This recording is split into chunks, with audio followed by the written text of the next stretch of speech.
Aujourd'hui, nous allons ensemble explorer et repeindre une œuvre de Magritte. Pour être plus précis, nous allons analyser ce tableau appartenant à la série de la condition humaine, peinte entre 1933 et 1935. De la grotte au sable fin, en passant par la campagne, la peinture de Magritte est complexe mais pas incompréhensible. Et pour la comprendre, il ne suffit que d'un coup d'art.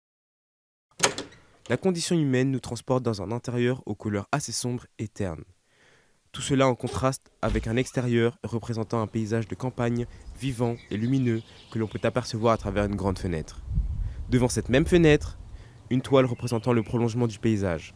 Du moins, c'est ce que nous sommes amenés à penser au premier regard. Mais est-ce vraiment le cas? Le paysage de la fenêtre pourrait être un désert, une plage, mais au final, tout cela dépend de ce que l'artiste a peint. A l'inverse, la toile prétend-elle vraiment cacher quelque chose? Ou le fait-elle réellement contre son gré? Selon Magritte, on peut supposer que derrière la toile, le spectacle soit différent de ce que l'on voit.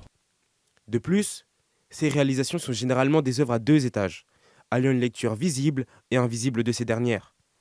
En partant de ce postulat, il est donc possible pour chaque spectateur de s'approprier l'œuvre de René Magritte comme il le souhaite.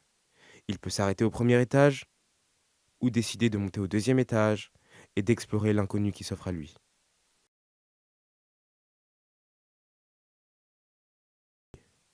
Ici, chez un coup d'art, quand la sonnette retentit et que l'ascenseur s'arrête au deuxième étage, ce que nous apercevons, c'est le générique de fin.